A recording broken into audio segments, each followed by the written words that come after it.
할렐루야. 오늘 하나님 말씀 사도행전 20장 13절부터 16절 말씀입니다. 사도행전 20장 13절부터 16절의 말씀. 자, 합독합니다. 우리는 앞서 배를 타고 아소에서 바울을 태우려고 그리로 행선하는, 이는 자기가 도보로 가고자 하여 이렇게 정하여 준 것이라. 바울이 아소에서 우리를 만나니 우리가 배에 올리고 미들레네 가서 거기서 떠나 이튿날 기호 앞에 오고 그 이튿날 사무에 들리고 또 그 다음날 밀레도에 이르느니라. 바울이 아시아에서 지체치 않기 위하여 에베소를 지나 행선하기로 작정하였으니 이는 될 수 있는 대로 오순절 안에 예루살렘에 이르려고 급히 감이러라. 아멘. 할렐루야. 할렐루야. 오늘 새벽 2시 반에 우리 이현수 권사님 남편이 하늘나라 소천하셨습니다. 그러니까 여러분들 스케줄들 조정하시고 1시 이후에 아마 그 장례지가 이렇게 방이 결정이 된다니까 방이 결정되고 나면 우리 교회가 오늘도 가고 내일도 가고 그래야 될 거예요. 그러니까 오늘 저녁에 시간들을 내고, 이전 도사님은 여성교회 전부, 여성교회 회장님, 여성교회도 연락하고 나 남성교회도 연락을 해서 다 참석할 수 있도록 시간들 다 비게. 오늘은 그냥 인사차 두른다고 해도 오늘 입관 예배를 드릴지 오늘 저녁에 입관 예배를 드릴 수도 있겠다. 그러니까 아무튼 되는 대로 띄워놓을 테니까 오늘 내일 토요일 날 발인이에요. 그러니까 특별히 개인적인 일들 다 접어두시고 다 장례식에 참석할 수 있도록 준비해 주시길 부탁드립니다. 자, 이 사도행전 20장 13절부터 16절의 말씀이 드로아에서부터 시작해서 밀레도까지 가는 여정을 그려놓은 거예요. 7절부터 12절에서 드로아에서 요두고를 소생시킨 사도 바울이 그 이튿날 드로아를 떠나서 예루살렘으로 가는 발걸음을 재촉하게 되는데, 본문에는 사도 바울이 밀레도에 이르기까지 여정이 이렇게 쭉 소개가 되고 있어요. 그래서 13절 14절의 말씀을 보면 사도 바울은 드로아에서 그의 일행을 배를 태워서 먼저 보내놓고 그가 해안도로를 따라서 도보로 여행을 하던 중에 아소에서 일행과 합류해서 이제 배를 타고 들어가게 되는 거죠. 드로아에서 아소까지 걸어서 한 40km, 한 100리길이에요. 그러면 40km면 여기서 한 목천까지 정도 거리 되나? 그걸 이제 걸어간 거죠. 이 사도 바울은 아마도 이 거리를 혼자 여행하는 동안에 자신의 사명을 재다짐하고 예루살렘에서 받게 될 위험한 환난에 대비해서 하나님과 깊은 영적인 교제를 나눌 것으로 짐작이 돼요. 이것처럼 믿는 사람들이 어떤 문제를 두고 하나님과 개인적으로 깊은 교제를 나누는 것은 무엇보다도 아주 귀하고 소중해요. 그런데 많은 사람들이 어떤 일이 생겼을 때, 문제가 생기면 자기가 자기 방법으로 우선을 해결을 하고 또 자기 뜻대로 일을 하다 안 되면 엎드리는데, 순서가 바뀐 거예요. 내가 먼저 하나님께 엎드려서 하나님의 방법을 구하고 그 하나님의 방법대로 일을 해야 그 문제가 풀어진 줄로 믿으시기 바랍니다. 아멘. 그리고 14절 15절의 말씀 보시면 아소에서 합류한 사도 바울 일행은 미레네 기도 가모를 거쳐서 밀레도에 이르게 되죠. 이곳 밀레도는요, 사도 바울이 3년 동안 목회했던 에베소와는 아주 가까운 곳이에요. 그런데 사도 바울은 16절에 보면 아시아에서는 오래 지체하지 않기 위해서 에베소 지방에 들르지 않기로 작정을 했다. 왜? 좀 더 예루살렘으로 급히 가려고. 그것은 사도 바울의 마음이 어떻게든 오순절까지는 예루살렘에 이렇게 가고자 하는 각오를 했기 때문에 그래요. 그런데 이 사도 바울이 16절에서 아시아에서는 오래 머물지 않기, 지체하지 않기 위해서 에베소 지방에 들지 않기로 작정했다. 그것은 사도 바울의 그 모든 것, 즉 사도 바울이 일전에 그 전에 이 고린도 지방에서 바로 예루살렘으로 가서 유월절을 지키려고 생각을 했을 때 유대인들의 음모로 인해서 결국 예루살렘에 들어가지 못하고 오던 길을 다시 돌아갔던 기억이 있죠. 그래서 적어도 이번 오순절에는 예루살렘에 꼭 가서 예배를 드려야 되겠다고 작정을 한 거죠.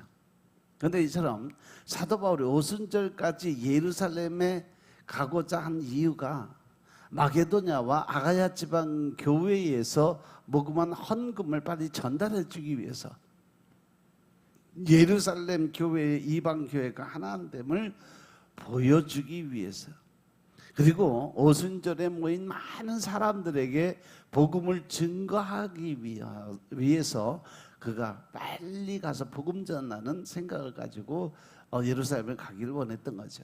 그래서 이 사도 바울이 밀레도에서 에베소 교회 장로들을 불러서 권면을 하고 또 에베소 교회에 대한 그의 방문을 대신하게 되는 그러한 일들이 17절부터 38절까지 쭉 연결이 됩니다. 그래서 이 13절의 말씀을 보면 우리는 앞서 배를 타고 아소에서 바울을 태우려고 그리로 행선하니 이는 자기가 도보로 가고자 하여 이렇게 정해 준 거다. 앞서서 우리가 배를 타고 사도 바울의 일행 중 사도 바울을 제외한 다른 모든 사람들이 드로아에서 배를 타고 먼저 아소로 간 반면 사도 바울은 걸어서 아소를 향해서 갔다는 거죠. 그래서 9절에서 11절에 보면 드로아에서 아소까지는 약 한 32km 이렇게 되는 거리에 밤새 철야 강론을 한 피곤한 몸을 이끌고 혼자 걸어서 간다는 것은 결코 쉬운 일은 아니라는 거죠. 그런데도 굳이 이 길을 택한 데 대해서 많은 사람들은 가는 도중에 인근의 어떤 교우들을 신방하기 위해서 그렇다, 밤에 배 타는 것이 괴롭고 힘들어서 무서워서 배를 안 탄 거다, 아니면 혼자 그냥 조용히 여행하면서 걸어가고 싶어서 그런 거다, 또 어떤 사람들은 뭐 유대인의 음모 때문에 그렇게 숨어서 걸어간 거다, 여러 가지 추정을 했는데 정확한 이유는 뭐 알 수는 없어요. 그러나 그냥 추측하기로는 계속되는 지루한 항해를 하기보다는 육로를 통해서 걸어 다니면서 하나님과 교제하고 또 개인적인 시간을 갖고 싶었기 때문이라고 볼 수 있다는 거죠. 그래서 14절을 보면 사도 바울이 아소에서 우리를 만나니 우리가 배에 올리고 미들레에 가서, 우리를 만났다는 것은 아소에서 일행을 만난 사도 바울은 이제 그 동역자들을 만나서 배에 타고 이제는 항해를 시작했다는 거죠. 그리고 이 배는 그날 미들레네까지 항해를 했어요. 이 미들레네는 에게해에 있는 레스보스 섬의 중요한 항구 도시예요. 아소에서 서남쪽으로 한 50km 지점에 위치를 하고 있는 그러한 섬이죠. 로마 시대에는 로마 귀족들이 즐겨 찾는 휴양지이기도 했지만 AD 181년경에 지진이 일어나서 도시 전체가 완전히 완파가 됐죠. 완전히 다 무너져서 흔적도 없이 사라져버렸어요. 그리고 15절을 보면 거기서 떠나 이제 이튿날 기호 앞에 오고 그 이튿날 사모에 들리고 또 그 다음날 밀레도에 이르느니라. 기호는 미들렌의 남쪽 한 80km 지점에 위치한 섬이에요. 오늘날의 이즈미르 섬 부근이죠. 전승에 의하면 이곳은 시인 호모의 출생지라고도 얘기해요. 사모는 기호에서 약 80km, 여기는 일찍부터 중요한 해군기지였던 거죠. 또한 이곳은 유명한 철학자였던 피타고라스와 이솝우화로 유명한 이솝의 출생지가 바로 이 사모입니다. 그럼 밀레도에는 에베소 남쪽 45km 지점에 있는 항구 도시예요. 메안데르 강어귀에서 약간 남쪽에 위치해 있는데 이곳은 최초의 철인이라는 탈레스의 고향으로 이름난 곳이 바로 밀레도입니다. 이 도시는 BC 6세기경부터 이미 헬라 철학과 예술의 융성지였어요. 그러다가 BC 494년경에 페르시안들에 의해서 파괴됐다가 다시 재건이 됐는데 이 로마 시내의 중요한 상업도시로 명성을 날리게 되죠. 한편 이 사도 바울 일행이 사모를 떠나서 밀레도에 닿기 전에 사모에 인접한 항구인 트로킬림에 체류했다고 기록이 되어 있어요. 여기 대해서 학자들이 바람이 오후 늦게 잦아졌기 때문에 계속 항해할 수가 없어서 일시 이곳 이 트로킬림에 정박했다는 것으로 추정을 하는데 뭐 사실인지 모르겠어요. 아무튼 그리고 이제 16절의 말씀 보니까 사도 바울이 아시아에서 지체하지 않기 위하여 에베소를 지나서 행선하기로 작정을 했다. 이는 대신의대로 오순절 안에 예루살렘에 이르려고 급히 갔다 이렇게 돼 있어요. 오순절 안에 예루살렘에 이르려고 급히 가미라라. 사도 바울이 아소에서 밀레도까지 항해해서 에베소에 들르지 않는 이유, 그것은 바로 예루살렘에 빨리 가고 싶어서 그랬다 이거죠. 이미 사도 바울은 유대인의 음모 때문에 가장 중요한 절기인 6월절에 예루살렘에 도착할 계획을 포기한 적이 있었어요. 그러나 이번에는 가능하다면 두 번째로 큰 절기인 오순절 안에 예루살렘에 도착해서 그곳에서 절기를 지키고 싶어 했던 거죠. 그래서 사도 바울은 에베소에 들르지 않고 에베소만의 입구를 가로질러 기후에서 3호로 항하는 직선 항로를 택한 거죠. 그 대신에 사도 바울은 밀레도에 도착하자마자 에베소 교회에 전가를 보내서 장로들을 그곳에 불러서 그의 진심과 열정이 담긴 고별 설교와 겉면의 설교를 했었어요. 이것은 평상시에 사도 바울이 에베소 교인들을 향해서 얼마나 기쁜 애정을 쏟고 있는가를 묵시적으로 보여주고 있다는 것입니다. 또한 사도 바울이 에베소에 들르지 않는 또 다른 이유들은 마게도냐와 아가야 지방으로부터 시작해서 모금한 헌금을 예루살렘 교회에 전해주는 일이 시급했기 때문에, 그뿐 아니라 소아시아, 마게도냐, 아가야 선교를 매듭짓고 대망의 로마 전도에 나가서 그 전도를 하기 위한 전적 준비를 하려 했기 때문이라고 지적을 할 수 있죠. 사도행전 19장 21절의 말씀을 보면 이 일이 다 된 후에 바울이 마게도냐와 아가야로 다녀서 예루살렘에 가기를 경영하여 가로되 내가 거기 갔다가 후에 로마도 보아야 하리라. 이 말씀은 아데미 신전의 우상을 섬기는 사람들이 사도 바울의 전도로 인해서 경제적인 위협을 느끼고 사도 바울 일행을 핍박해서 소독을 벌이다 결국 불법 집회로 간주돼서 해산시켜버린 그런 내용이죠. 그래서 오늘은 우상을 한번 돌아보자는 거죠. 사람들이 눈에 보이는 것을 진실로 받아들이고 그것을 붙잡는 그런 경향이 있어요. 그래서 자기 마음을 안심시켜줄 어떤 형상을 끊임없이 만들어내고 있다는 거죠. 금송아지도 만들고 아스타르도 만들고 밀금, 그모스나 몰렉, 바알, 아세라 목상, 태양신, 이 구약의 역사 내내 이스라엘과 이방인들 모두 우상을 만들어 섬겨온 것이 바로 이것을 증명하고 있다는 거죠.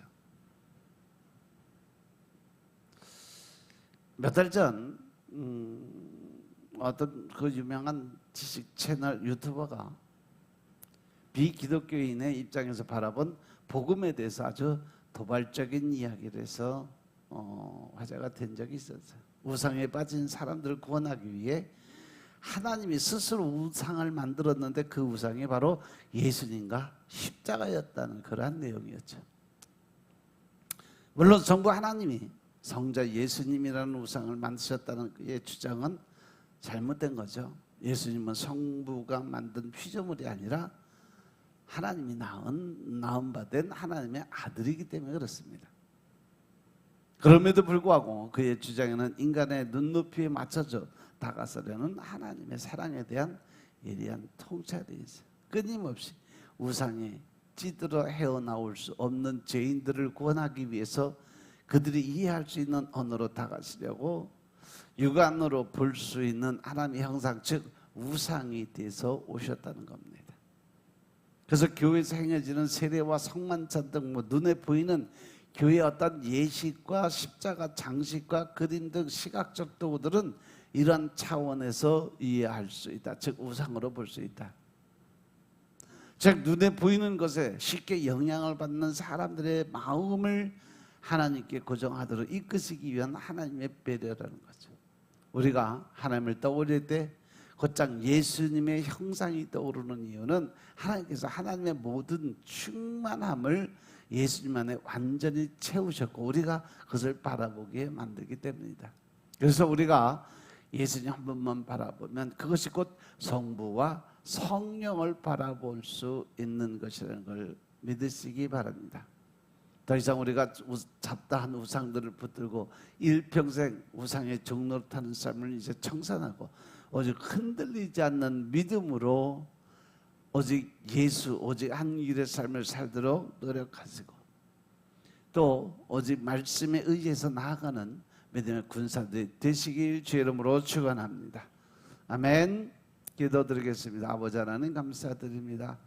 오늘도 아버지의 은혜 가운데 우리가 살아갈 수 있도록 도와주시고 믿음 안에서 하나님의 영적인 권세 능력이 임할 수 있도록 도와주시니 감사합니다. 우리 마음속에 신령과 진정의 마음을 갖게 하시고 늘 하나님이 기뻐할 수 있는 하나님 웃게 만들 수 있는 하루하루 삶을 살 수 있도록 주님이 역사하여 주옵소서. 오직 성령님의 인재를 통해서 우리가 새 영, 새 마음으로 바뀔 수 있도록 축복하옵소서. 모든 말씀을 주 예수 그리스도의 이름으로 감사드리며 기도드려서옵나이다. 아멘.